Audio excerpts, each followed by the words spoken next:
Why aren't we killing it? Now, I really like Paul is Bad at Stuff's content, and he recently made a video about the craziest factions for every single person's list. So let's go into this video and let's quickly look at the World Eater one. Now, Right, here we go. Necrons. They fuck me, I guess. Not Tau. Alright, can't go wrong here. Hear me out. This one, absolutely perfect. What about 3 core Lord of Scum? This would be a sick list. This video is really good. Go and watch it if you guys haven't seen it already. You know what? Here's your stupid World Alright. list. Angron and No melee allowed. no Angron, melee at this all. is This the ridiculous. If you players want to play the melee Okay, focused blood let's fight do style, it. take a berserk. Hello everyone, and welcome back to Tactical Sugar. Today, we're going to be running Paul is Bad at Stuff's World Eater list. He recently made a video going over the worst possible list for each faction, and he posted that the worst possible list for World Eaters consisted of Angron, 5 Predators, 2 Land Raiders, and 3 Forge Fiends. And I thought this looked absolutely hilarious, and I wanted to take it for a spin. So in today's video, we're going to be playing 2 games with this list. In the first one, we're going to run it exactly as is, and then we're going to make some improvements upon it, make it a bit more my style kind of crazy list, and then we're going to run it in a second game. If you guys like this kind of content, don't forget to subscribe and like, and let's get into the video. So quickly looking at his list in full, we have 3 Predator Destructors. Each of them are equipped with a Predator autocannon and 2 las cannons. We then have 2 Predator Annihilators. These guys are equipped with 2 las cannons, the twin las cannon, which has 3 shots when it's in rapid fire range, which is actually crazy. And 2 of those guys, 3 Forge Fiends, all with ectoplasmic goodness. Ronald McDonald for some really clean punchback. And also you got to realize you have to have a character. So who better to lead than the Warlord himself, Angron? And then 2 Land Raiders. So the first thing you'll notice, no infantry. Nothing for those transports to use. Nothing to screen your backlines. Only tanks. Hell yeah. Now, if you're in rapid fire range, you get 8 las cannons, 16 las cannons, and then 1, 2, 3, 4, 5, 6, 7, 8, 9, 10 more out of these guys, and then 2 on each of these. So that's going to be 16, 26, and then 34 las cannons, 10 of which are getting full rerolls to wound when targeting monster vehicles. So we have some absolutely crazy anti-vehicle tech. Angron's obviously going to kill anything he touches. Forge Fiend's going to clean up all that elite infantry. And these Predators can actually dish out massive damage to light chaff because of all the shots they get out of the big cannon. Now, to be killing light chaff, you will have to target multiple things at it in order to make sure you're actually getting through 10 bodies. Because hitting on 4s, when you've only got 10 shots, 20 shots, you can easily just not hit enough times or not wound enough times. Getting into my opponent's list for round 1. We are playing against the Chaos Demons. He's actually playing Blood Legion, which I thought was so funny when we paired in. Because I was like, oh, I hope you're good at killing tanks. And he goes, I'm good at killing tanks. He has 1, 2, and 3 Bloodthirsters, 1 in reserves. This guy's got a 7-inch deep strike. He's got Scarbrand and Bellicor. Now, if you're thinking to yourself, oh, it's just so easy, you're just killing fucking big guys, and you got lots of las cannons. Bellicor gives them an 18-inch lone operative. So as long as his big demons are sitting within 6 inches of Mr. Bellicor himself, they have 18-inch lone op, which is kind of crazy. In addition, he's got 2 squads of idiot bloodletters and 2 squads of Nurglings and a Beast of Nurgle. He got first turn, and he chucks his Beast of Nurgle onto this objective. He had tempting target, and I tempted him with this one. Nurglings run up 5 inches. These Nurglings run up 5 inches.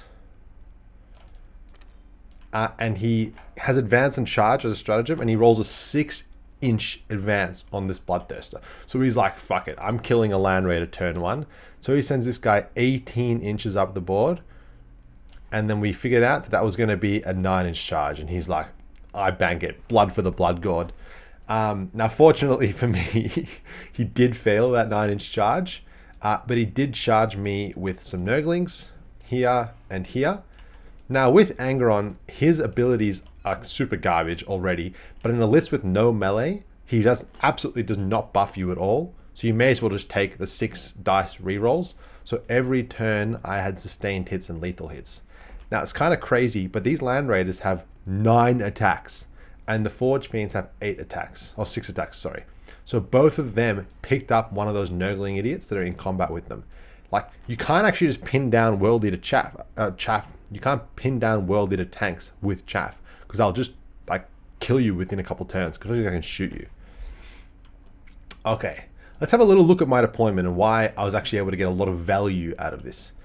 This Predator Annihilator can go back and forth on this piece of terrain, either to see into the middle or see over here. And that was really key because we need something to control our home field. That's going to be this Predator Annihilator.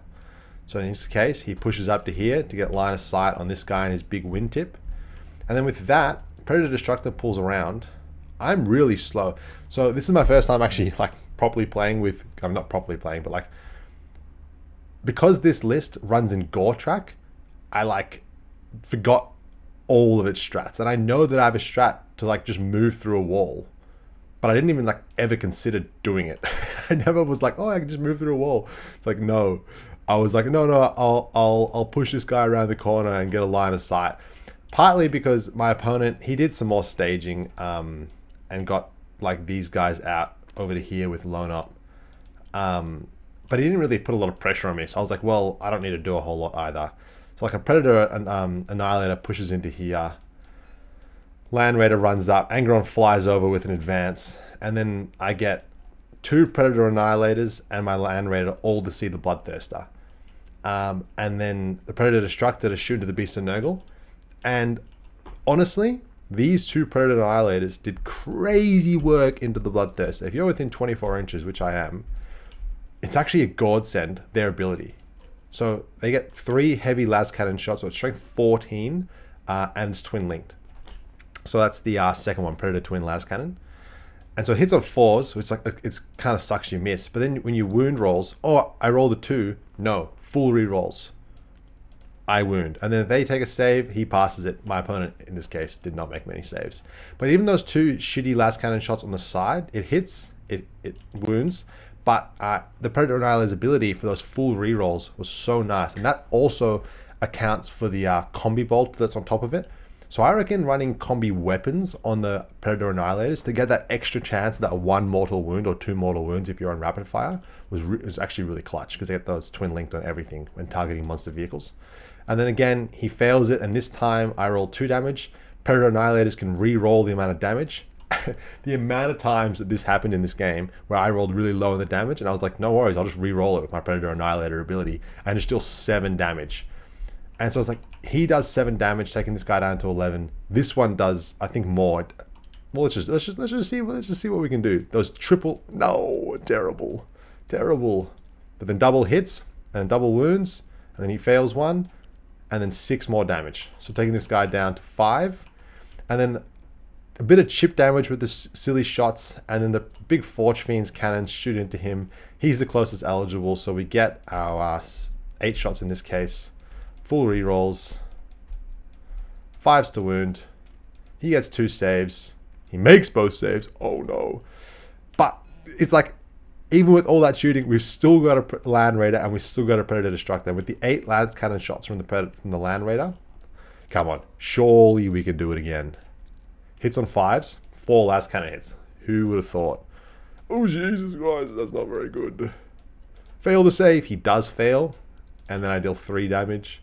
Let's command point and reroll that one, guys. Oh, 7 damage. So across those 3, I do flip this. The rest of his idiot shots kill the Nurglings, including the combat. And then the Predator Destructor kills the Beast of Nurgle. So all of a sudden, it's like... and also just like shooting and killing these guys. I think I fell my Forge Fiend back and just killed them. It's funny because I was like looking at the end of my turn 1 and I was like, oh my god, I'm so castled up. But I was like, he actually didn't give me a choice. He was just like, Nurglings. You don't get to go anywhere. It was really funny. And so then in his next turn, he deep strikes the Bloodthirster to go for another 7-inch charge onto the Land Raider. And then everything else just kind of runs up and he can run through walls. And he effectively just like only makes this 1 charge. And again, it was sort of a classic story of like, I just line up all my shots onto him. Predator Annihilator falls this way. Angron gets over to here. Predator Annihilator goes this way. And then out of reserves comes these 2 dudes. because you gotta have stuff in reserves in this list. He flips the Land Raider, don't get me wrong, and tags the Forge Fiend, so the Forge Fiend doesn't get to shoot. But between all of this shooting, I kill Scarbrand, and I kill this Bloodthirster, and then in combat, Angron kills this Bloodthirster. I've tabled the guy. I've actually tabled him. So I realized that this list really wants to go against like knights and go against like big units, because all of a sudden all those las cannon shots go absolutely crazy. All right, guys, let's get into the list changes for round 2. So the first thing I thought about this list is I don't actually want to have good melee. If I've got Angron in this list, I've actually got a big beat stick that just sits at the back and waits for someone to overextend, and he'll just go fly out and kill something. So I was like, if I'm going like a proper no good melee list, Angron has to go. And that being said, that's a lot of points to work with. In addition, I really liked the Predator Annihilators in my previous game, and I didn't like the Predator Destructors so much. So I said, screw a Predator Destructor, and in comes another Predator Annihilator.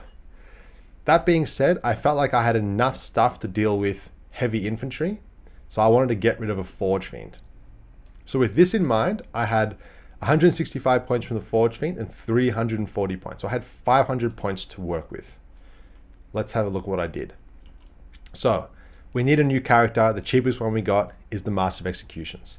He also has a 10-point enhancement, which he just bangs on the roof of the truck that he's in, and that truck gets suppression fire. So whatever it shoots will be at -1 to hit. So now one of those Land Raiders is actually dishing out -1 to hit against opponents, which is really good. A second really big weakness of this list was it didn't really come up in this game, but the ability to screen your backlines is terrible. And you need to be able to prevent your opponent from getting in behind you, because these tanks need to be just projecting threat range and not allowing anything behind them. That being said, in addition, I've got transports. I want to use transports. So I thought 3 squads of 10 Jackals is going to go super hard. Now, one of the reasons why I dropped a Forge Fiend is because this was around, it's 70 points by like, it's like 3 to 4 times 7. It's like 280 points. I wanted 2 Hellbrutes. I'm a Hellbrute guy. I thought, what better way to run the Hellbrutes than double shooting? I was like, I ain't going melee in this list. No proper melee in this list.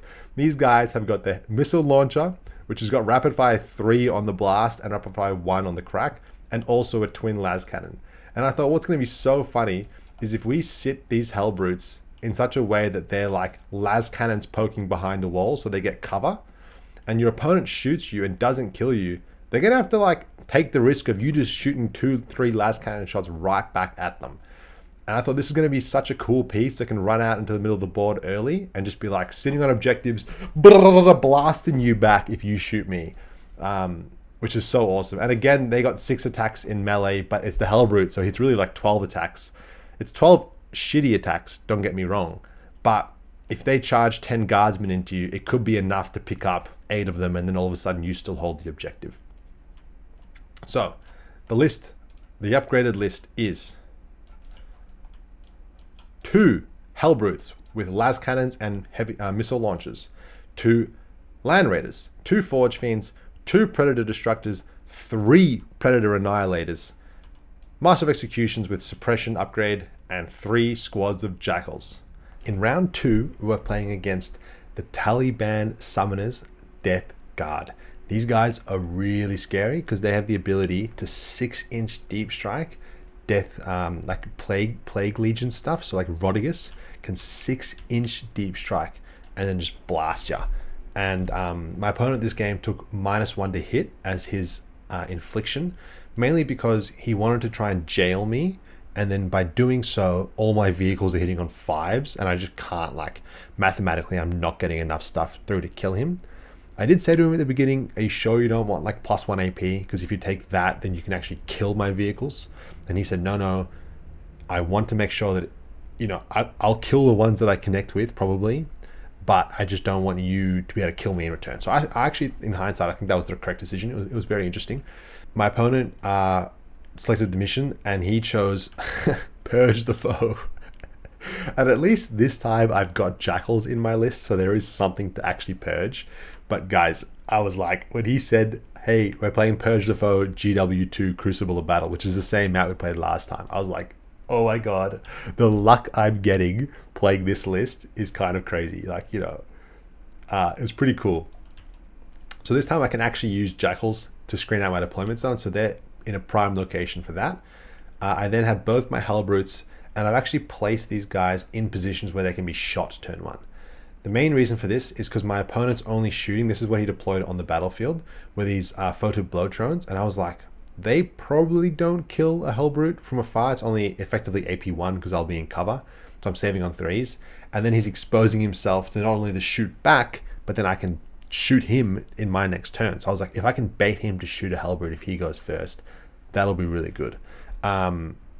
I did not bait him to shoot a Hellbrute. He was much smarter than that. But that's what I kind of liked, if I can disrespect my opponent's shooting a little bit.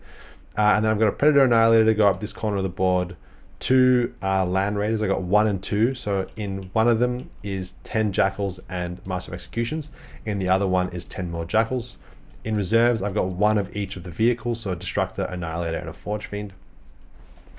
So what's really good about this this list is now I've expanded my scope. I can now have access to 1 additional stratagem, which is I can get back inside vehicles at the end of the fight phase.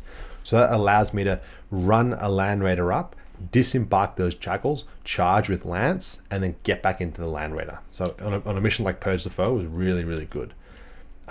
He's jailed me with a squad of 6 Nurglings and a squad of 3. The purpose for this is he has a stratagem that the first time this 6-man dies, he can pick them up and put them into reserves. And so he wanted to go first and just be like, I'm charging you with Nurglings, I'm charging you with Nurglings, and like bung me in my deployment zone. And if he's able to do that, and then in his turn 2, just like deep strike everything 6 inches away from me and then charge me in my deployment zone, oh, it would have been a freaking nightmare. Somewhat fortunately for me, I did go first on Purge the Foe. The only reason this was good is because he actually put things out to be killed. So I brought out my Hellbrute and I went and towed onto the objective. Brought a Predator Annihilator around. Brought my Hellbrute, my Forge Fiend, my Land Raider out. Actually, I think I gave my Hellbrute a little bit more space. Let's get rid of these deployment zones. And I got out the Jackals from this one. This one's the one that has Mo in it. I could also draw a line downrange to shoot the photo blowtrone, and this let me, because Mo's got the enhancement for suppression, now one of those vehicles is actually hitting me at much worse, even though I'm not able to kill it because I'm not in my rapid fire ranges.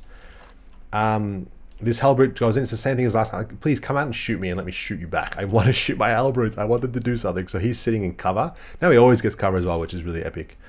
And then these 3 tanks, the Destructor goes out in front because I had established Locusts. And then I'm sort of just drawing a line with everything to shoot the Nurglings. Through all my shooting, I killed these 3 and 5 of these guys. I think he pulled like this, and then I charged the Jackals in. They killed it, and then they got back inside of the Land Raider. So this got me a kill for Kill More, which was really, not Kill More, you can't get Kill More at Battle Round 1, but it got me a kill. And then in his turn, he got Secure No Man's Land, which is not great because he doesn't want to commit into the center. I should say that 6-man actually gets put back into deep strike for a command point. And what he decided was he wanted to bring these Poxwalkers out, and he still wanted to commit to that plan of trying to jail me a little bit. Sorry, they don't have that. They can't move that far. They moved to here. And so he sort of stages up a little bit, makes sure I can't shoot him anywhere. These guys go into these ruins with the Beast of Nurgle. And so now he's like super invisible, and the Rhino goes to here. And so he sort of learned his lesson because I was able to shoot too much stuff in my turn 1. And he's like, I'm not letting you shoot anything in your turn 2. And I was like, yeah, I really am not shooting anything in turn 2. Yeah, this was about my movement phase. It was very much similar to this. And so then what happens is that when he charges me, I've got 1,000,000 command points because I don't know what to spend them on, besides like getting back inside vehicles and moving through walls. So I was like, well, I may as well overwatch you with my Forge Fiend. And that kills 4 of them, I think, or kills 4 of them. And then he makes the charge, and the only reason I did this was he multi-charged this Land Raider and the Hellbrute. he swings and doesn't deal any damage. And guys, I still get to do my Halbrute ability even if he doesn't have any melee weapons. So he does his 6 attacks from his close combat weapon, kills 3 of them, consolidates into these guys, swings again, kills another 3, and then takes the objective. So now I killed 3 units battle round 1, and I got control more, because now I control this one that I didn't initially have. And so he only controls his home as well. So that was really funny. I'm like, these Halbrutes are awesome. Even without the melee, they're so freaking good.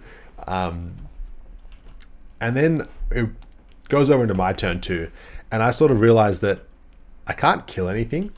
I really want to. Like, I want to be able to, like, the one option I had, sorry, was to go 9 inches with this Halberd, move through the wall and shoot the spawn. The problem with that, and I'll show you, I didn't actually do it, and this is what I think is the problem, is sure I get this twin las cannon and it's rapid firing, hitting on 4s, both miss. And let's say I did roll a couple 4s. Let's say I rolled a couple 4s. Heck, I got both hits. I'm in contagion range, and he took -1 to hit. So I need I need 5s to get these through. And let's say my crack launcher goes, it's hitting on 5s as well. So I only get 1 hit across all those. And then he's strength 7, so I only get 1 wound. He gets a 6-up save, he passes it. And it's like, now my Halbrute's like so exposed to deal no damage to these Chaos Spawn. I played against Death Guard. These Toughness 7 spawn, they just don't die. It's really grim. So I saw the future. I could foresee the future, and I knew what he was going to do. It was going to be deep strike, deep strike, deep strike, deep strike, deep strike, deep strike, all this stuff in reserves. Try and bang some 6-inch charges. This Lord of Virulence has an enhancement that allows Nurgle demon units to deep strike within 6 inches of inflicted units, and then because they have 6-inch deep strike, and then the infliction is increased by 3 inches if they're within range of the Nurglings. Pretty much what happens is that he would deep strike the Nurglings 9 inches, like behind, because they can't do the 6-inch deep strike. But now he's within his range. His infliction range is increased to 9 inches. He's now inflicting everything, and now Rodigus can 6-inch deep strike, and so can the 10-man Plague Bearers, which would just be a nightmare. So that, mixed with the fact that I couldn't shoot anything, meant that I did what no World Eaters player wants to do. That's right, guys. I did the unthinkable. I screened. Oh, I fell my vehicles back into my deployment zone, and I put 20 jackals in front of my guys. What am I playing? Imperial Bloody Guard? No chance. What was I doing? I don't know why I did this. It went against everything inside of me saying, oh, nails are biting, let's go. But it's like, I don't have any nails in this list. Not a single model in this army has the nails besides Mo, who's inside my Land Raider. And Mo's never in charge. So what he does is he brings out the Chaos Spawn and puts a Beast of Nurgle behind them, so they get 9-inch contagion range. Brings these spawn out with an advance, and I tried to overwatch them and kill them, because at this time I was scared that if he brings these guys in, increases the contagion range to 9 inches, and then that makes this guy have a 6-inch contagion range. And I was like, oh my god, he's gonna get Death Shroud behind there. So I was like, I didn't want to allow that, because that's the 9-inch contagion range turn 2. But then when he tried to do it, he forgot that the jackals exist. And this was literally by like half an inch too small for those extra guys to fit in. So that was really unfortunate for him. So which meant they had to come in here, 6 inches away from these jackals. And then he decided not to bring in the other squad of Death Shroud. I'm not entirely sure why. I think he was sort of scared of overcommitting. But sort of what happens instead is that he's now at a massive risk of undercommitting. And in that sense, because now if he doesn't get all the kills and charges off that he needs to, he's got 2 key units out in the middle. And that's it. I'm like, he's got a bunch of chaff that I'll put my random attacks into and try and get a couple extra kills. But he's put these 2 key units out in the middle. And if you're going to put 2 units out, you may as well just put them all out. Like, you may as well just put the extra 2 units out and try and, he could have gotten Rodigus into a position where he could have a 9-inch charge into this Land Raider. At least give him the chance. Like, if he's going to do a play like this, do that. And if he's not going to do a play like this, don't do that at all. This is a little piece of advice for you guys out there. If your opponent's putting screens out, don't get so blind like I have to go, like these screens are here. He's got two photo blow drones. Shoot them off the board. Shoot them off the board. Use the Chaos Rhino. Use the spawn. Just run the spawn out and charge spawn into them. And I know. But if I do that, then you're going to shoot and kill my photo blow drones. Yes, I will. And that's okay, because they don't kill my tanks. Their job is literally to clear the screens, and that's it. Them being alive for future turns doesn't do anything, because they don't deal damage to tanks. Do that. I no longer have screens, and then in turn 3, bring in everything. And now you're banking 6-inch charges, not 9-inch charges. Unfortunately for my opponent, because of this and them advancing, he shoots and he kills all but one jackal, so he doesn't even get a kill for kill. Because he had no prisoners as well, so he doesn't even get the kill there. And then he shoots and kills 6 of these jackals. So now that these guys advanced, he can't charge. He's got a 9-inch charge with the Nurglings, he fails it. Then these guys have a 10-inch charge into my Predator, fails it. Command point rerolls, fails it. And now this guy's too far away to even declare a charge. So, you know, and these guys had a 10-inch charge into this Predator, which he failed. Which is really, really unfortunate for him. Pretty much what happens here is pretty simple. I just bring in everything. I line up all my las cannons into Rodigus. My Predator Destructors and my Forge Fiends line up into the Terminators. And, you know, moving through walls, all that jazz.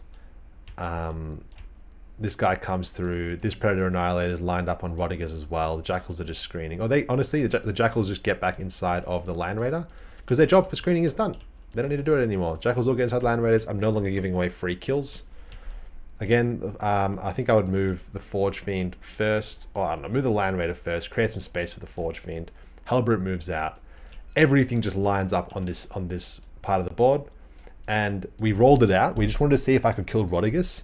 And 8 las cannons. Let's do my 16 las cannons. Let's do this together, guys. 16 las cannons. We'll only do the las cannons just for the sake of time.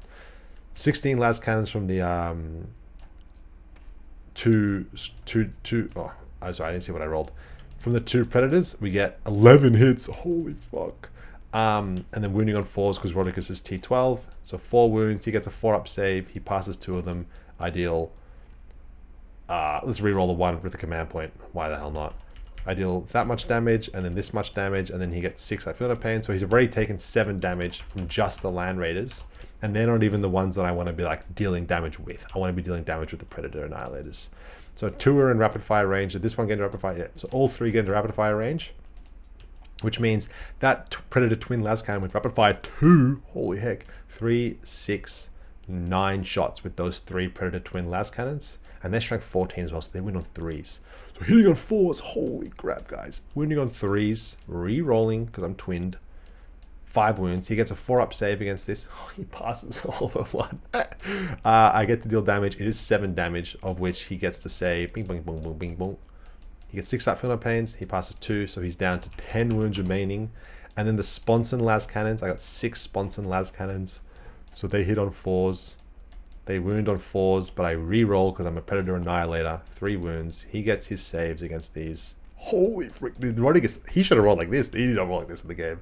And then I get 2 Hellbrutes, and they get 4 las cannon shots for the 2 of them. 1 hits. Holy heck. 1 wounds. He fails to save. It's 2 damage. Holy flipping guys. Is he actually living? He's not meant to live. The 2 missile launches on the Hellbrutes. 1 hits. Oh, they're rapid fire, sorry. So 2 more shots. 3 hits. 1 wound because I only strength 9. He fails. D6 damage for 4 damage. That's all 4 go through. And then I have 2 more las cannons on each of the Predator Destructors. So, guys, the Dream, it's still alive. 1 in fucking... Oh my god, the Dream's dead. I shot all my las cannons. He lived. This is what I was telling him, but he was like... After his turn 2, he was like, there's no way I win anymore. And I'm like, dude, I'm telling you, I'm playing World Eaters. Like, I hit on 4s. I'm going to have to be... I could have avoided Contagion Ranges, which is why I was hitting on 4s there. But there's a chance that you just don't die. He was like, no, there's no way. And I did roll out. Like, we did the rolling, and I think I killed him with just the 9 las cannon shots from the Predator Annihilators, because he didn't just pass all his 4-up involves. But that was pretty funny. This is what I'm saying. Even if he puts down anything else in his army, I just don't kill it. Like, maybe I killed 2 of these Predator Terminators with all the additional random shots. And I think with all the additional random shots from like combi weapons and havoc launchers and like Forge Fiend shooting stuff, I do take out Rodigus. But how funny is that? That's like 1, 2, 3, 4, 5, 6, 7, 8, 9, 10, 8, 16, 26 las cannons, and then 9 strength 14 twin las cannons into Rodigus. Didn't kill it. I just put 35 las cannons effectively into Rodigus and didn't kill it. But how funny is it this list has 35 freaking las cannons? Holy hell, that's so awesome. I love having triple Annihilator. Pretty much what really happened in the game was I killed Rodigus, I killed these guys, I killed the spawn on both sides. And it's just game over. Like, what is he going to do? He did concede here. We're having a good time. We're laughing about it the whole time. But he just no longer has any, like, board presence. And, yeah, he might just kill a tank a turn and he'll have other guys in reserves. But, you know, he needed Rodigus to connect. So we talked about that. And we talked about how, like, I screen really well and how he should be putting himself in position to make those charges or just hold. But, yeah, guys. Game 2 with this absolutely ridiculous list, and I'm pretty bloody happy with how it went. Alright guys, so that concludes running Paul is bad at stuff's list and then my slightly upgraded version of it. Now I've got a really cool idea for a series I want to make where you guys give me lists to play. This has sort of been developing in my mind as I made this video off the back of running Paul's World Leader list. So what I want you guys to do is chuck down in the comments a list you want to see me play, and whichever one gets the most likes, I'm gonna run that list in my next game, and I'll make a video on it. Thanks guys for watching. If you're keen for that kind of content, make sure to subscribe, and I'll see you guys in the next one.